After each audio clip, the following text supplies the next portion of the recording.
सबको जय श्री कृष्ण। आज श्रीमद्भागवत महापुराण की कथा के तीसरे स्कंद के तीसरे दिन की कथा है और आज का अध्याय है दुर्योधन द्वारा विदुर जी का अपमान। सेवकों ने दुर्योधन को समाचार सुनाया कि विदुर चाचा आपके विरुद्ध बोल रहे थे। दुर्योधन आग बबूला हो गया और तुरंत ही उसने विदुर चाचा को सभा में बुलाकर उनका अपमान किया। यक्ष ने युधिष्ठिर से पूछा कि हमेशा के लिए नरक में किसे रहना पड़ता है। युधिष्ठिर ने कहा था, आमंत्रित करके इच्छा पूर्वक दुर्बुद्धि से किसी का अपमान करने वाले को हमेशा के लिए नरक में रहना पड़ता है। दुर्योधन विदुर चाचा से कहता है, तुम दासी पुत्र हो, मेरा अन्न खाकर मेरी ही निंदा करते हो, मेरे ही विरुद्ध काम करते हो। विदुर जी तो धीर गंभीर थे कि निंदा को सहन कर लेते थे। सभा में निंदा से विचलित न होकर उसे सहले वह संत है। समर्थ होते हुए भी जो सहे वह संत है, वह भगवान का अवतार ही है। वैसे तो विदुर जी में इतनी शक्ति तो थी कि एक ही दृष्टिपात से दुर्योधन को जलाकर भस्मीभूत कर दें, किंतु विदुर जी ने अपनी इस शक्ति का प्रयोग नहीं किया। शक्ति का दुरुपयोग करने वाला दैत्य है। शक्ति, संपत्ति और समय का विवेक पूर्वक सदुपयोग करने वाला देव बन सकता है। कष्ट सहते रहोगे तो संत बनोगे। कुछ सांसें ऐसी भी होती हैं जो अपनी बहुओं पर जुल्म ढाती रहती हैं। उनका कहना है कि बहू से हम बड़ी हैं, इसीलिए उन पर हुक्म चलाने का हमें हक है। हमेशा ऐसे सोचो कि बहू और सास एक समान है। सास बहू से बड़ी नहीं है। किसी भी जीव को छोटा या हल्का मत समझो। जीव ईश्वर का ही स्वरूप है। विदुर जी की भांति 12 वर्ष तप करोगे तो सहन शक्ति आएगी। सात्विक आहार करने वाला ही सहन शक्ति प्राप्त कर सकता है। विदुर जी ने 12 वर्ष भाजी का ही भोजन किया। तुम कम से कम 12 महीने भाजी पर रहोगे तो सहन शक्ति पाओगे। तेल मिर्च अधिक खाने वाले का स्वभाव भी मिर्च जैसा ही हो जाता है। अत्यधिक सहन करोगे तो सुखी रहोगे। सहन शक्ति जब आती है तब आहार विहार बहुत सात्विक हो। इस जीव का स्वभाव ही ऐसा है कि उसे जो कुछ मिला है वह उतने से संतुष्ट नहीं होता। बुद्धि यदि ईश्वर में स्थिर रखोगे, तुम सब कुछ सहन कर सकोगे और संतुष्ट भी रहोगे। विदुर जी ने केवल भाजी में ही संतोष माना और ईश्वर की आराधना करते रहे। अपमान से विदुर जी को न तो दुख हुआ और न ही गलानी। दुर्योधन ने राजसभा में उनका अपमान किया, फिर भी वे क्रोधित नहीं हुए। विदुर जी ने सिर्फ भाजी ही तो खाई थी न। दुख और क्रोध को पी जाने की शक्ति सात्विक आहार से प्राप्त होती है। सुखी होना हो तो कम खाओ और गम खाओ। मनुष्य सब कुछ खा जाता है किंतु गम नहीं खा सकता, क्रोध नहीं पचा सकता। तुम्हारी कोई निंदा करे तो उसे शांति से सह लो। उस समय ऐसा मान लो कि वह निंदक मुझे मेरे दोषों का भान करा रहा है, मेरे पाप धो रहा है। कुछ लोगों का स्वभाव ही ऐसा होता है कि निंदा रस में डूबे बिना उनका खाना पचता ही नहीं है। इस दुनिया ने किसी को भी नहीं छोड़ा, सभी की निंदा की। निंदा करने वालों पर क्रोध मत करो। ऐसा मानो इसमें भी प्रभु का ही कुछ संकेत है। भगवान बड़े क्रोध दुख से कहते हैं कि मानव कल्याण के लिए मनुष्य अवतार लेकर मैं इस धरती पर आया था, फिर भी लोगों ने मेरी निंदा की।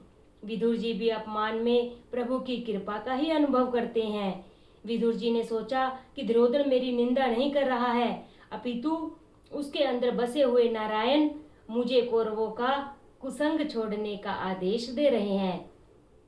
कौरवों का कुसंग छोड़ने की यह प्रभु प्रेरणा है। महापुरुष निंदा में भी सार तत्व खोजते हैं। जो अच्छी वस्तुओं में अच्छाई देखे वह साधारण वैष्णव है, किंतु जो बुरी वस्तुओं में भी अच्छाई देखता है वह उत्तम वैष्णव है। प्रतिकूल परिस्थिति में वैष्णव प्रभु के अनुग्रह का ही अनुभव करता है। भगवान ने सोचा, यदि कौरवों के साथ ही विदुर जी रहेंगे तो कौरवों का विनाश नहीं हो सकेगा। इसलिए ही विदुर जी को वह स्थान छोड़ने की प्रभु ने ही प्रेरणा की। रामायण में रावण ने विभीषण का और भागवत में दुर्योधन ने विदुर जी का अपमान किया था। इस प्रकार संतों का अपमान करने के कारण ही उनका विनाश हुआ।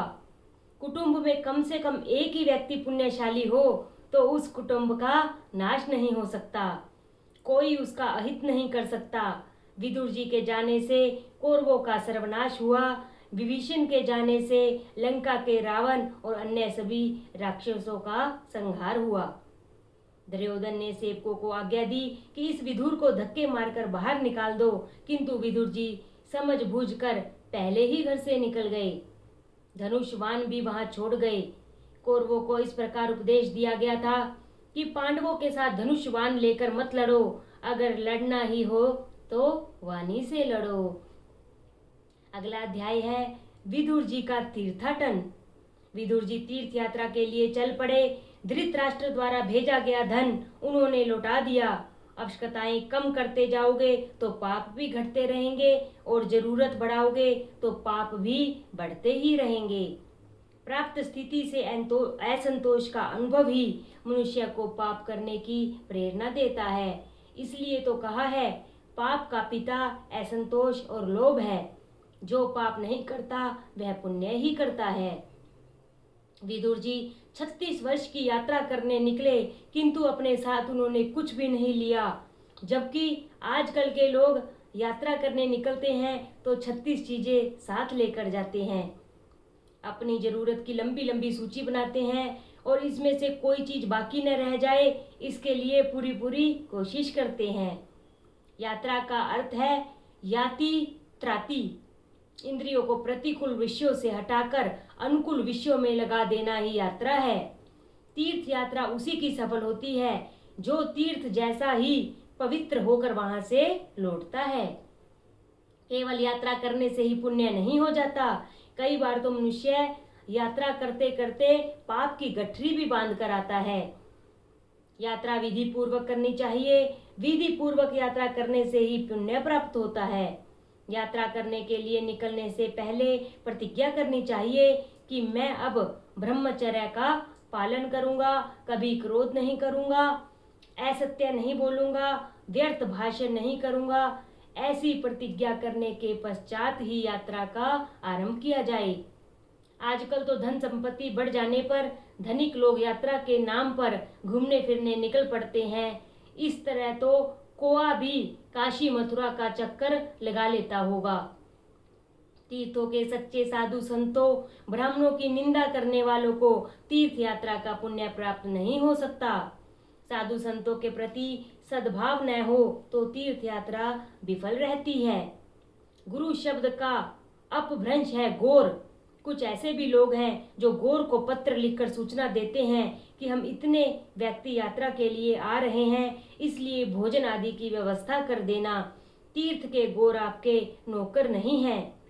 तीर्थ स्थान में विधि पूर्वक स्नान करना चाहिए। वहां कुल्ले करना और साबुन लगाकर नहीं नहाना चाहिए। महाप्रभु जी दुख से कहते हैं कि अतिशय विलासी और पापी लोग तीर्थ स्थानों की ओर जाने लगे और वहां रहने भी लगे। यही कारण है कि तीर्थ स्थानों की महिमा लुप्त होने लगी। जब विदुर जी यात्रा करने गए तो साथ में क्या ले गए थे? कुछ नहीं, केवल कौरवों का पुण्य ही साथ लेकर गए थे। स निर्गत है कौरव पुण्य लब्धो। कौरवों का पुण्य साथ ले गए क्योंकि उन्होंने विदुर जी का अपमान किया था, निंदा की थी। तुम्हारी कोई निंदा करे, अपमान करे तो तुम अगर उसे सहन कर लोगे तो तुम्हारा पाप उस निंदक के पास जाएगा और उसका पुण्य तुम्हें मिलेगा। तीर्थ में जाओ तो उस दिन अनशन करो, ब्राह्मणों का अपमान मत करो।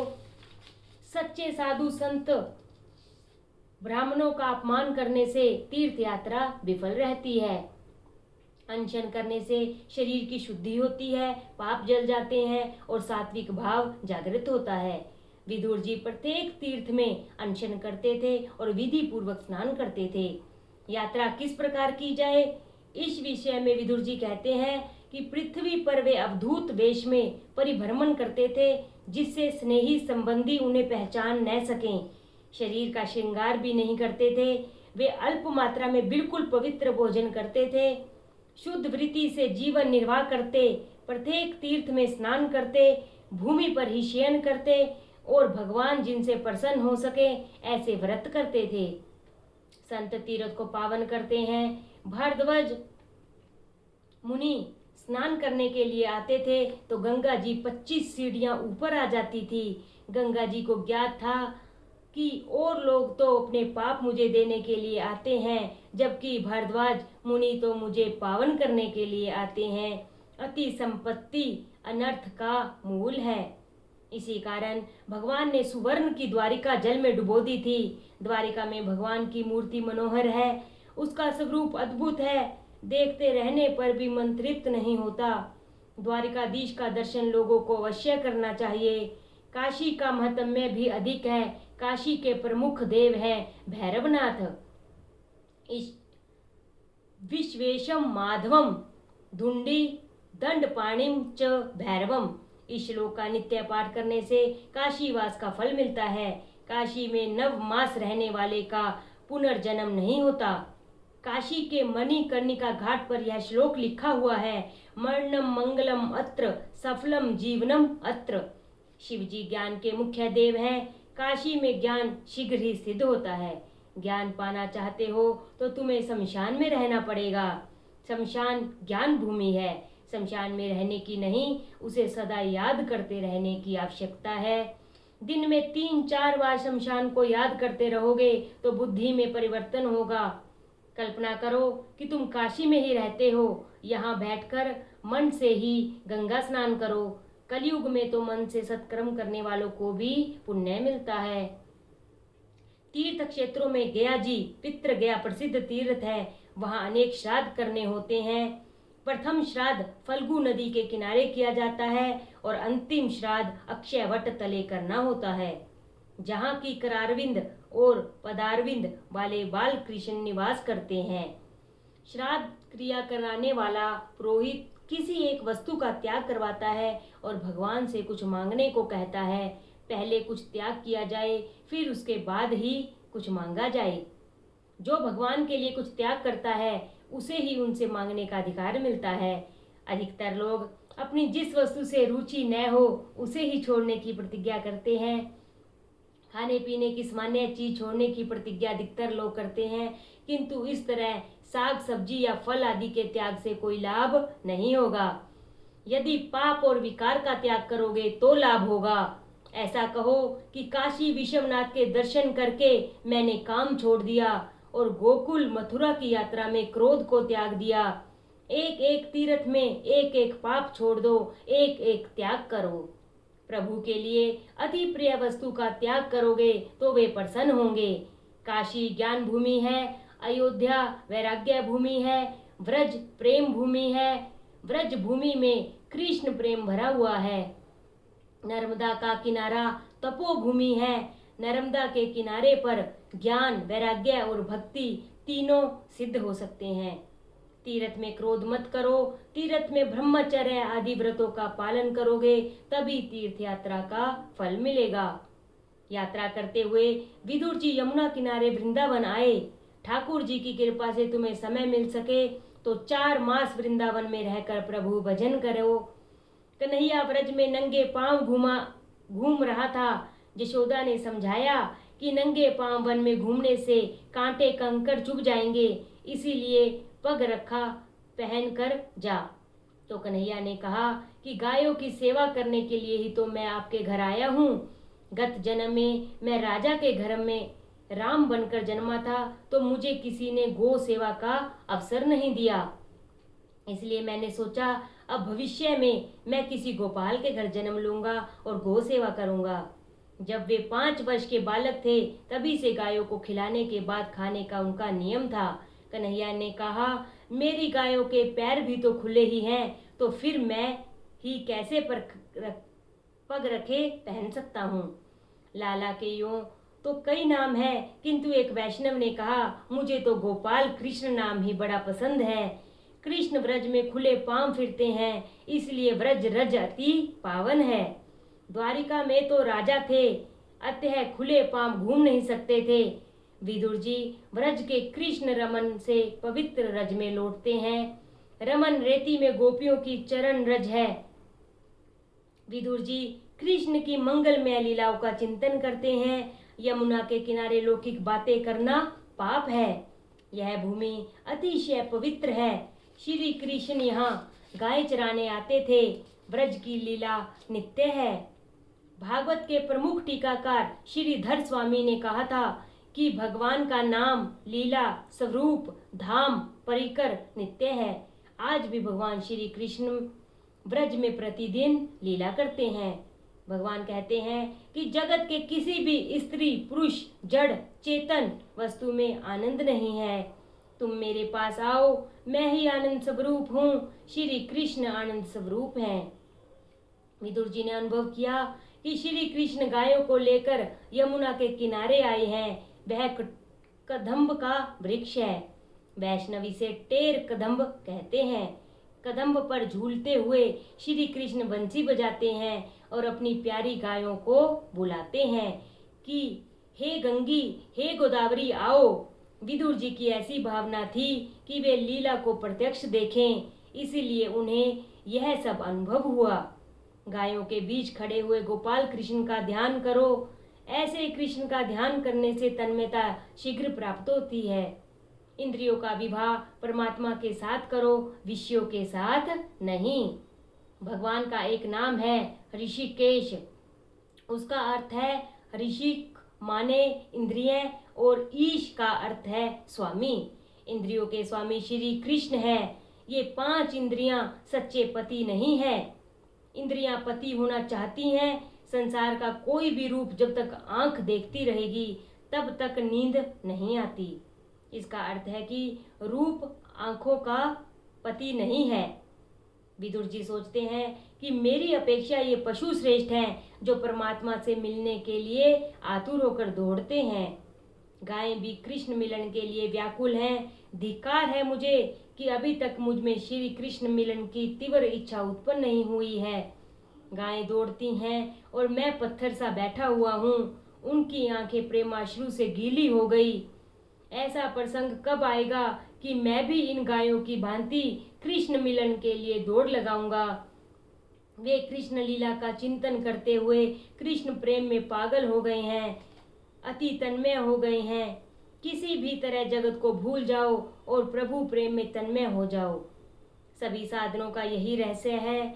विरह जब अतिशय तीव्र होता है तभी परमात्मा से मिलन होता है। प्रभु उस समय प्रभास में थे। उद्धव को ज्ञान का उपदेश दिया, भागवत धर्म का उपदेश दिया।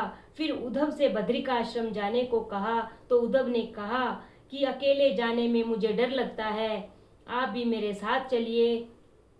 जीव ईश्वर को अपने पास ही रखे तो वह कभी भयभीत नहीं होगा। उद्धव को भागवत धर्म का उपदेश मिला, फिर भी उसका मन शांत न हो सका। वह भगवान से कहता है, मैं अकेला तो कैसे जा सकता हूँ, हम दोनों साथ ही जाएंगे। मात्र निर्गुण ब्रह्मा का ज्ञान कुछ अधिक उपयोगी नहीं हो सकता है। सगुण ब्रह्मा का सहारा लेकर ही निर्गुण ब्रह्मा को पहचानना है। श्री कृष्ण ने उद्धव से कहा कि मैं क्षेत्रज्ञ रूप से तेरे साथ ही हूँ, मैं तुझ में समाया हुआ हूँ। मेरा स्मरण करने पर उसी क्षण मैं उपस्थित हो जाऊंगा। तो उद्धव जी ने प्रार्थना की कि बिना किसी आधार के भावना नहीं कर सकता, मुझे कुछ आधार दीजिए। तब श्री कृष्ण ने उसे अपनी चरण पादुका दी। उद्धव ने मान लिया कि अब द्वारिका नाथ मेरे साथ ही है, अब मैं अनाथ नहीं सनाथ हूँ।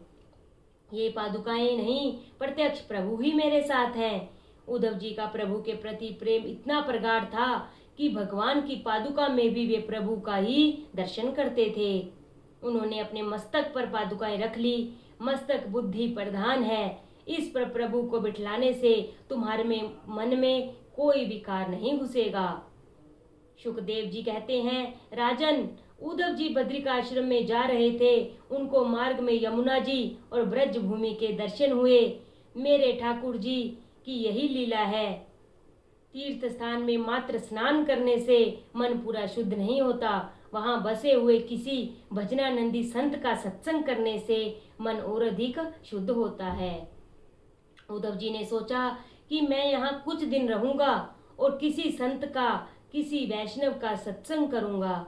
वे निश्चय करते हैं कि कोई प्रभु का लाडला वैष्णव मिलेगा तभी मैं बोलूंगा, अन्यथा मौन रहूंगा। बोलो श्री कृष्ण भगवान की जय, बोलो श्रीमद् भागवत महापुराण की जय।